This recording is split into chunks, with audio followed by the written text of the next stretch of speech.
So that brings us to the next one. Bismillahir Rahmanir Rahim. Alhamdulillahi Rabbil Alameen. Wa salat wa salam ala Rasulillah sallallahu alayhi wa sallam. We are going to finish up with this today, and I'll let you review the three surahs that I've already recorded. We are going to be talking about Surah Al Kaafirun. أعوذ بالله من الشيطان الرجيم بسم الله الرحمن الرحيم قل يا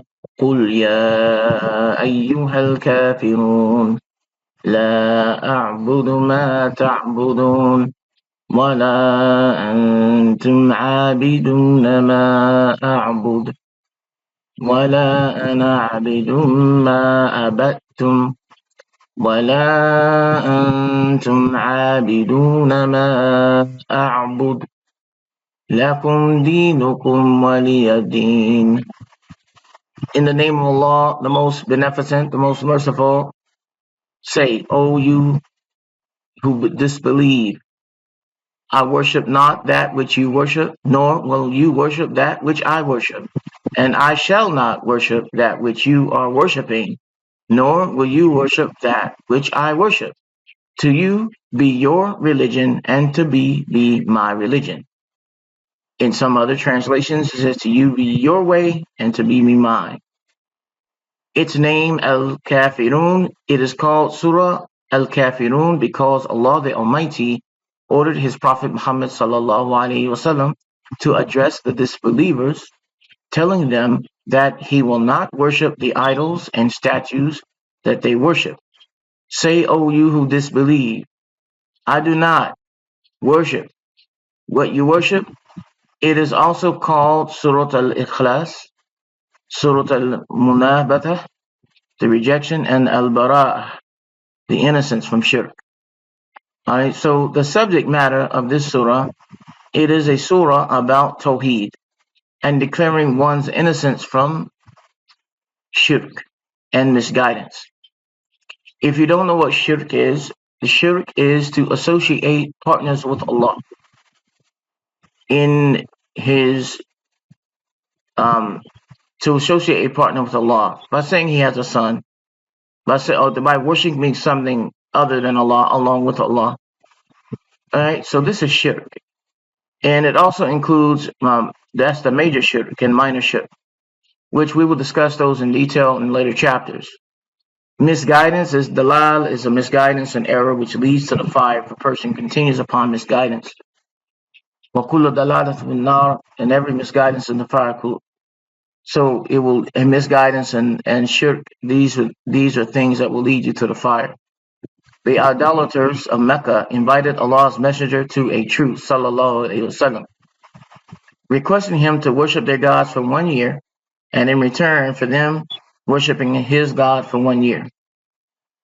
This surah was revealed to put a stop to the ambitions of the disbelievers, making a distinction between the people of faith and the worshippers of idols, because they were looking at it like a business proposition.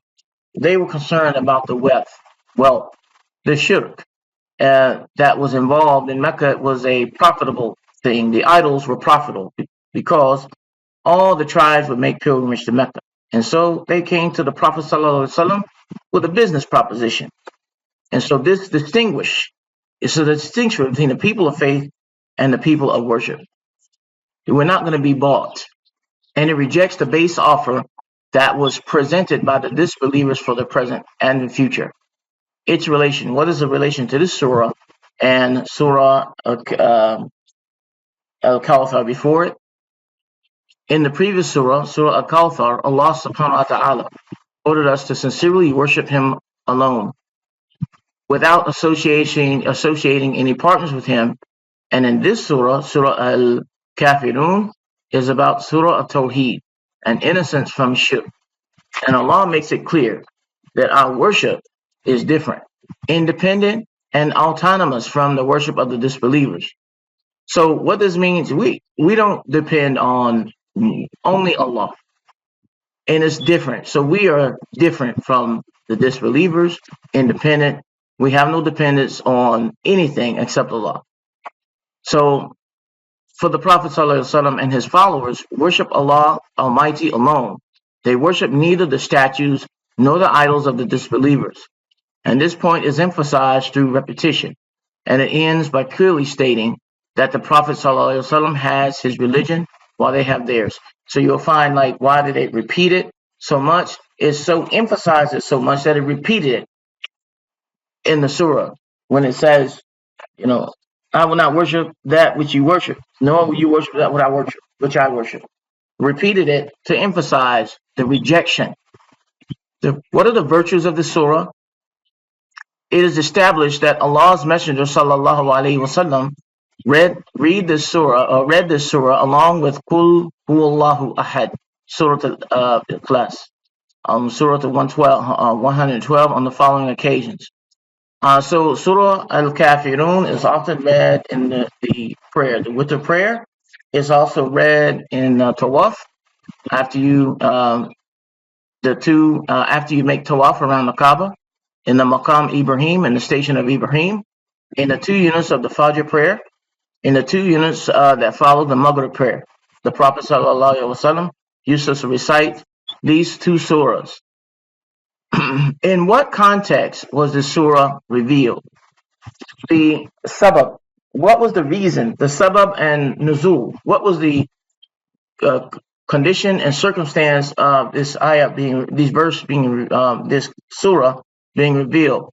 Abdul Razak reported that Wahab said, the disbelievers of Quraysh said to the Messenger of Allah sallallahu alaihi wasallam, if it would please you to follow us for a year, and then for us to return to your religion for a year.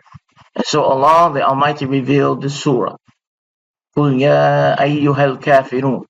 There are other narrations as well, though they are slightly different. They impart a similar meaning. What are the meaning of the words qul, qul? Now it's important, you got to make sure that qaf, qul, qaf, qul, qaf, and kaf are very close. So we have to make sure that we say the qaf, qul, qul huwallahu ahad, say.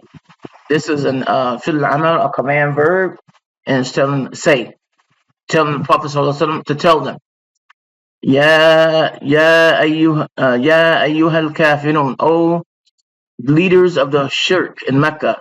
This is the leaders of the Quraysh. La a'budu ma ta'budun. I do not worship that which you worship. So here, and it says in the future here, and so this has to do, okay, if I'm not going to get into that grammar, we just take it as the Shaykh wrote it. وَلَا أَنْتُمْ عَابِدُونَ مَا أَعْبُدُ. Nor will you worship that which I worship in the future and the present. So basically, I'll tell you, we're using this la nafi, and with these is indicating future and present, negation. So nor will you worship that which I worship in the future and the present. All right, so it has been said that the previous 2 phrases are meant to emphasize the same point. It has also been said that the verse 2 and 3 point to the different objects of worship, but the Prophet ﷺ worships Allah alone, while the disbelievers worship statues and idols. Meanwhile, verses 4 and 5 point to the difference in worship itself, for the worship of the Prophet ﷺ is pure for Allah the Almighty alone, and it is not corrupted by shirk or by forgetfulness. Their worship, however, is shirk in its entirety. So the 2 different kinds of worship can never meet. There can never be compromising with shirk. So there's no way a Muslim can ever accept shirk as a form of ibadah. It negates your Islam. All right, if it's done out of sincerity, you cannot do it. And this is an example in this surah. They came to the Prophet ﷺ. We will give you will worship your idols. You worship our idols for a year. We will worship your God for a year. You worship our gods. And this surah rejects that. And here it is, lakum dinukum, to you be your religion, and to the shirk that you follow. Lakum dinukum. You to you be your religion. You keep doing what you're doing, and we're going to keep doing what we're doing. You're going to keep work. So this is what Allah is saying to them. Lakum dinukum, to you be your religion, the shirk that you follow. And then for the last ayah, Wali-Uddin, and to me, my religion. Remember, this is talking to the Prophet sallallahu alaihi wasallam. Tawheed and Islam, which I follow and which I do not reject. So what can be derived from these verses? The belief in divine preordainment and decree is established here for both the disbeliever and the believer. The qadr. So this is when using the grammar mentioned in verse 1 and verse 2. Okay, verse 1, 2, and 3, and 4. Actually, 5. All of these 4 verses. All right, this grammar indicates future, present tense. The negation.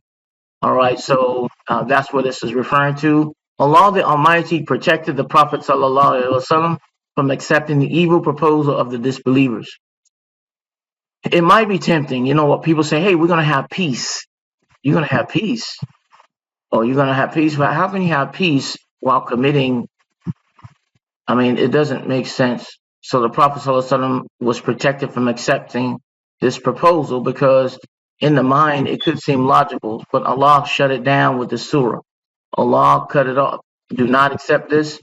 And it made it very clear that the Prophet ﷺ was not going to do it. So this is a clear rejection of the religion of the disbelievers, and so we will not compromise ever in our religious beliefs. And that's something that we need to take from that. A clear distinction must be made between the people of faith and the people of disbelief and shirk. There is a difference, no matter how many people you come, and I don't want to say this, don't take it personal. Don't take it. I'm saying it in general. How many Muslims come to America from the countries, the Arab countries, the Muslim countries? You come here to the United States. What are you doing? Okay, we as Muslims, the indigenous Muslims in the United States, are striving to distinguish ourselves from the people of disbelief and shirk. We will interact with them on certain levels, but we will never compromise our religion. So we hope that the people that come to the United States will not do that as well. And you have to be very careful because you can be sucked down a rabbit hole. And I'm going off the different terms here. If you don't watch it, you're going to be sucked down into a rabbit hole of disbelief and shirk if you do not distinguish yourself from the people of shirk and disobedience and disbelief. Al-Razi said, when people disagree with one another these days, they say the phrase, to be your religion and to me my religion. This practice is forbidden. The Quran was not revealed to be quoted in such a way. Rather, it was revealed to be reflected upon and to be applied. Tafsir al-Razi. So this is admonishing the way that people use the verses from the Quran. And this is the opinion of that particular scholar. The Quran is a remembrance, a reminder. It is to be reflected upon. And so you can take that, take it with as it says. So he says it was not revealed to be reflected. It was revealed to be reflected upon and to be pondered and applied. And in consideration, we do, in giving dawah, when it comes to a point, I have used this statement. This is what the Prophet ﷺ was instructed to tell them. All right, and this is what we do when you reach a point in dawah, when you're giving dawah to someone, a pointless conversation, you have to cut the conversation off. You do. You can't continue going in circles. So once you realize that the person that you are discussing a particular topic with concerning Islam, okay, then, you can simply, at the end, this is you have your religion, I have mine. So you can go your separate ways. Don't waste your time because that's not good. Don't waste your time. Once you have given the basics of your message, so dawah is to keep things brief, very brief, straight to the point. Give your dawah, Make your point and then get out. All right. So subhanaka wa bihamdika ashhadu an la ilaha illa anta astaghfiruka wa atubu ilayk.